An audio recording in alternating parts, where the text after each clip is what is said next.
Hi, good day to you. This is Ivy Yu from Orange Tea and Thai Learning and Development Department. Thank you so much for tuning in, and this is Experience Series episode number 2. So today, I would like to share with you things you should prepare before hand over a tenancy rental unit. Let's go. A little bit about myself. My name is Ivy Yu, EYU. I've been practicing real estate since 1996. So through the years, I specialize in residential properties, sell, buy, and rent. So today's topic is about one of our core business about tenancy. So tenancy is like our bread and butter, where a tenancy may lead to sale and a sale may lead to tenancy. That's the reason why there are a lot of things and lots of different parts we need to look into when we handle tenancy units. So what are the things to check and prepare when you are talking about handing over a tenancy apartment? We need to check the original immigration work or other passes of the tenant. This is to prevent any forgery and to make sure you identify the person who comes for the viewing with you with the same passes that they are holding. And you do keep a copies of all these passes and also check their actual processes before you actually pass everything over to your landlord and make the offer.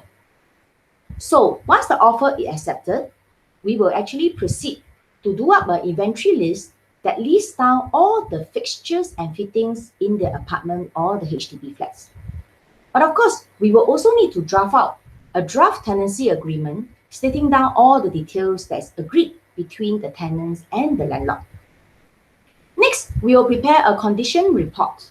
This condition report actually reflects not just the inventory, but the actual wear and tear and the condition of the unit when you pass over to the tenant upon the handover. If it's a brand new apartment, you just need to take general pictures of each part of the houses, be it the hall, balcony, bedroom, kitchen, and even the laundry yard. So if it's an older apartment, say it has been tenanted out for a couple of years, you will also take the regular pictures, including the kind of details that you look at. For example, if the house has wallpaper, they have fixture and fittings which are older, you can actually take note of this.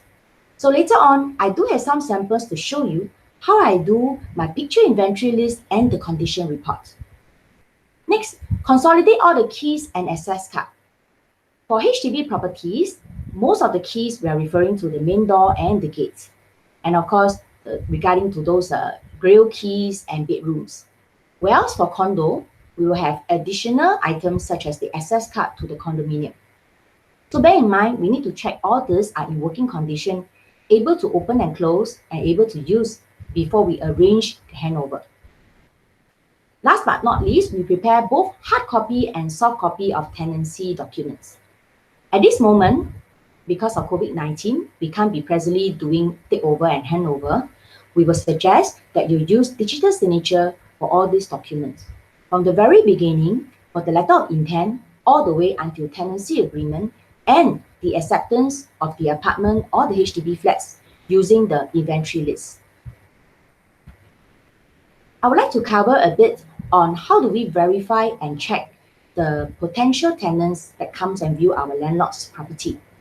Since September 2017, Ministry of Manpower in Singapore has actually done up this SG Work Pass app, and it's very useful for agents that we can check and verify all the work passes.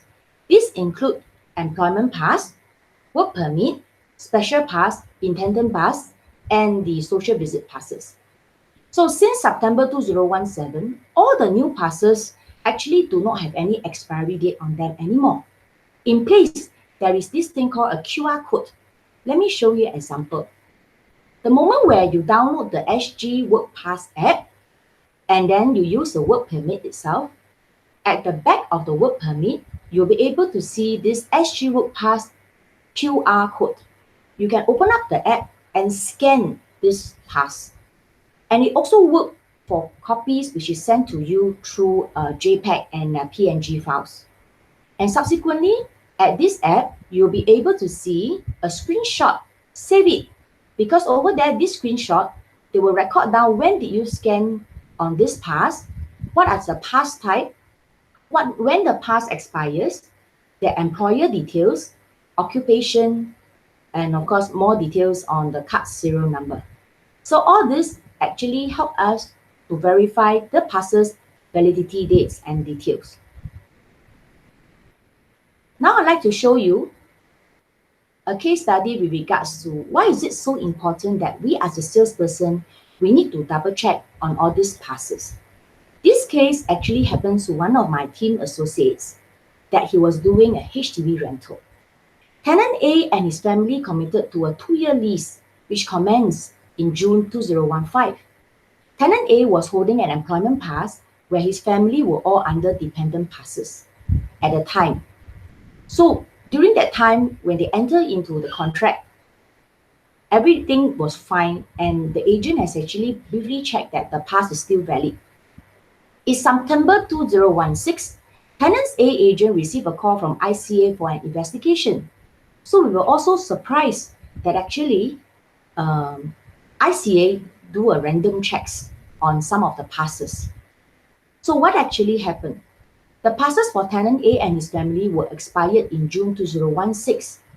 What happened is his passes was issued in 2014. So he has a 2-year passes in Singapore. However, it is very common that tenants were actually committed to one of the 1-year tenancy and subsequently they may want to change to another apartment or a HDB for rent. So when they end the first tenancy, they proceed to rent the second property and using the current passes. So during that time, as an agent, we all check that the passes are all valid, but still we proceed on to sign the 2 years lease. Actually, it's not totally wrong. It's just that in the midst of that tenancy for the 24 months, we will actually need to take note and double check their passes for the new one being renewed. So because his HR personnel overlooked during that time, and then as such, the application was delayed. And at the MOM side, the passes actually kind of lapsed. So because ICA was doing random check, and that is the reason why the agents and the landlords were all caught up for checkup. But we do notice that this is just a random check. It may not happen to everyone, but it's a real case that has happened before. So what is the story that we need to learn from? Lesson learned. We need to include the validity period of the immigration passes in all the TA signed. I would suggest that you also add on the expiry date inside the occupier list so that in time to come, you can still check and verify from the signed tenancy agreement that in case there's a couple of months later that the passes are actually going to be expired, you can remind the tenants to give you new passes. So what about tenants which comes in a family and then all of them are holding Singapore citizens and PR NRIC? So over here in this screen, you can see that I actually collate all the NRICs of the tenants, okay, putting out according to front and back. And for this family, they actually has a work permit holder, which is their helper. So in HDB leasing, it's important to also highlight this in terms of putting them into the HDB approval system with all the occupiers in. For private property, we will just need to include this under the occupier list, and do take note, this is very important. So for tenants who are unrelated, the above screenshot now tell you that what I do is I do that SG Work Pass app streaming, and at the side of the work passes that I have, front and back, I will actually attach the screenshot of what I have done the search. And again, earlier on I shared, because you do the screenshot of the SG Work Pass app, over there, there is also a timestamp, when did you do the passes. Next, let's move on to tenancy documents. So besides the passes and all this, earlier we mentioned we need to prepare the tenancy agreement and also the stamp duty being signed. So it's very important that once the moment we sign the tenancy agreement, we need to do the e-stamping or we need to help our clients do the e-stamping within 14 days after the date of the signing of the tenancy agreement. And then we'll prepare the inventory list, preferably with photos. And as you can see on the right side here, I actually also take a pictures of all the keys labeled down and showing in the picture how many sets of each keys that I actually give it to the tenant. And followed by this thing called the condition report, where you show the general wear and tear and the copies of the tenant's ID. So how do we actually prepare inventory list? You can use a general form, or you can actually craft your own form. You can use this Word document or PowerPoint to draft it out at your own preference. So for me, I would prefer to do it in my own format, whereby I list out according to the locations in each part of the apartment. And I also attach a photo of the keys and remote controls going to hand over to the tenants. I realized that most of the remote controls are just briefly mentioned how many remote controls are being given to the tenant, but not the actual photo. So I do have cases whereby the tenants actually swap the remote control and give me something which is not the original one. And I realized that subsequently, those universal control actually didn't work properly. So to me, I'm a bit more cautious. I would prefer to even take picture of the remote controls being given to the tenant, so that at the end of the list, they will return me back the same control. And this is a sample of a picture inventory list that I earlier said about. That in general, I will take the different parts of the houses, the hall and dining, common bedroom, common bathroom, study room, if any, master, and also the internal of the cupboards. Now, why is this so? Because there are keys of this wardrobe inside the drawer inside the wardrobe. So there are some tenants earlier on where I was not so careful. I actually just indicate that they were wardrobe keys.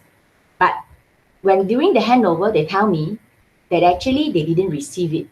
Or for some reason, they say that they misplaced it. So I want to prevent all these arguments. So eventually, I also take pictures of the inner wardrobe showing the keys actually put there at the drawer. And then specifically, I also do take pictures of the kitchen appliances, especially on the condition of the kitchen appliances. Some of our landlords buy brand new appliances for the tenants, right? So we make sure we also put it down. And to put in more details, I also put in the make, the brand, so as if there should be any situation where the appliances are not working, or we need to require to send in servicemen, we have the easy reference to all the details. Next, I'd like to share with you this condition report. This is especially important when we are talking about rental of the older HDB flats or private condominiums, especially those who have wallpaper for decoration. Because when we hand over to the tenant, the wallpaper could have been 1 or 2 years later. But wallpaper is something that is not really able to do a maintenance for it. So if the wallpaper after various few years with a wear and tear, there could be some stains or pocket of air because of the glue has already wear off. But however, landlord do not want to tear down the wallpaper and the tenant don't mind and accept it. So I will also indicate that should there be any stains on the wallpaper or any pockets of air or cracks or even tear off, I will also put it inside the condition report. This is also to make sure to inform your landlords that your condition of the unit is like this upon handover, and we will not hold the tenant responsible at the end of the lease. Other part of this condition report, I also indicate about wooden furniture where there are minor scratches. There are also at times, these are all wear and tear. So I also put into details with there are minor scratches on all these wooden fixtures and fittings. The next copy I would like to share with you, very commonly we will see those full-length mirror in the bathroom. They have this thing called stains spots on mirror. I don't really know the actual name for it, but it's actually done, happen because there is this condensation of hot water in the bathroom. So when this happens, right, it's very difficult to remove them because it's at the other side of the mirror. So normally I will just take picture of it and put in the arrow, as you can see here from my slide, and indicate to the landlord and tenant that this is already there during the handover. Okay, now let's move on over to the other documents that is required during tenancy. For HDB rental, it's important that we need to have this HDB subletting approval letter. Now, this will be done upon confirming the leasing and signing of TA, and then landlord will need to use their SingPass to input all these details. So for first application, the landlord will need to go in with SingPass and make sure that they will key in the details accordingly. For those landlord which is already have a HDB approval, they may actually change tenant in between if there's a requirement. Next, we look at the receipt for the curtain dry cleaning. This is all depends on the properties if they have day and night curtains, because not all curtains requires dry cleaning. But for properties with day and night curtains and with those quality materials, I would suggest that we will also send it for the dry cleaning, which is important. And we also provide the receipt for the latest aircon servicing. This is a basic requirement because every tenancy, the tenants needs to quarterly do their servicing. So should they not be getting a company to do it by the contract, then the tenant is required to pass the receipt to us so that we can update our landlord. And it's advisable within 2 to 3 weeks before the actual handover and not too long after that, because we will also need to provide the same receipt to the incoming tenant. Another receipt that we are looking at is the general cleaning services. This one depends on whether on the onset, when you hand over to the current tenant, is landlord doing a professional general cleaning.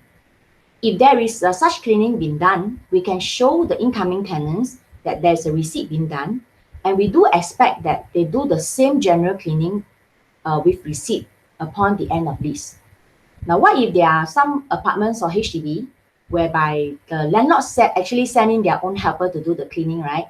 So we will just take note of the condition in the condition report, and then subsequently, when the tenants hand over, as long as the cleanings are done, is acceptable, then it's all right. And last but not least, all the keys and access cards for private condominium properties. Earlier on, I have mentioned to you about the access card. There are also some private condominiums, they are very strict on access card, especially there is serial number. So I came across the very strict MCSD that actually tell us that in order for a lost card to be replaced, you need to have a serial number of the access card. So for some of the condominiums that I have been working with the MCSD before, because I know of their practice, I will actually state the serial number of the access card given to the tenant inside part of the inventory list, so that at any point of time, in case the tenant lost the access card, they are able to refer to our inventory list, the access card and serial number. Okay. So anyway, thanks for watching today's sharing. I hope with this short sharing, you are able to look into what are the preparation for residential handover. And should you have any question that require our assistance, you can email to learning@orangetea.com. Thank you. Have a nice weekend.